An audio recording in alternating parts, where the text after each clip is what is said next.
Happy Monday, students. We are starting Module 2, which is the rhetorical analysis essay.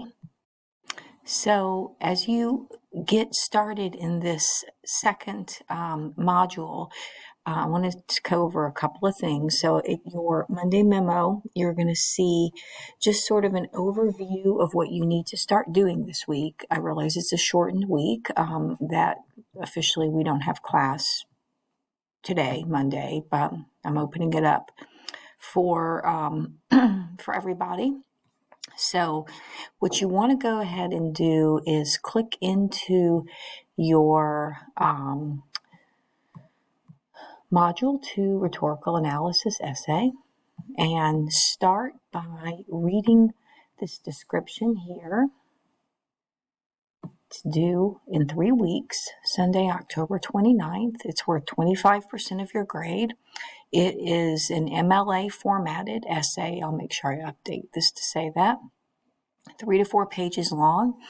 You'll have 2 sources. One will be your main article that you will do your rhetorical analysis on. That article will come from one of those 5 articles that you just selected in your annotated bibliography. So that's the first source. The second source, which you found back in the first week of class, was your writing about guideline for your chosen field that you're working on this semester. So we're kind of pulling all that stuff together. So again, if you took 111, you did a visual rhetorical analysis. This is similar. Instead of an advertisement, you are going to actually analyze a text, a piece of writing. And in this case, you're going to be analyzing a scholarly peer-reviewed article, one of those 5 articles that you selected from for your annotated bibliography. And so you may remember from your 111 with visual rhetorical analysis that anytime you perform a rhetorical analysis of a text, whatever that text happens to be, you have to understand who your audience is. So in this case, your audience for this scholarly article are other scholars within that field of study, which is why you need this writing about guideline. This will help you understand, let's just say you're a nursing major, what other nurses expect to find in a scholarly peer-reviewed article. So we'll get into that as we go along, but that's just sort of the first things going forward. So here's a bunch of information for you to read, and here's your assignment sheet, so go ahead and look at that carefully. I have some sample essays here from past students. I have MLA guidance here since we're using MLA style to format this essay. Here's the Little Seagull link to those MLA guidelines. And here's that link again to that App State writing about guideline, just in case you forget where you found it. All right, so for week 5, you've got really 3 assignments, but they're not. So one of the assignments is selecting your article. But okay, let me go ahead and we'll go over this stuff. So you've got a couple of videos in a PowerPoint. You've got a couple of handouts, one on understanding rhetorical analysis and one that will walk you through finding your main article.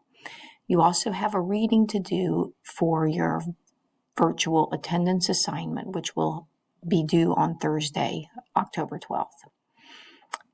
So you want to read this through this folder. You click in. This is your Introduction to Rhetorical Analysis PowerPoint. This handout gives you a good overview. You should read this handout. This handout is necessary for you to be able to do your virtual assignment. Here's a 15-minute video teaching you about rhetorical analysis. Here's that handout on choosing your main article. Here's a really good handout on how to read a peer-reviewed article, which you should start practicing, putting into practice for the article you select. Here's a little essay that you need to read for your journal, your virtual attendance journal. Finally, what's due on Sunday, you've got to post the citation and link to the main article that you choose. I need to make sure it's appropriate and that it's a good article for you.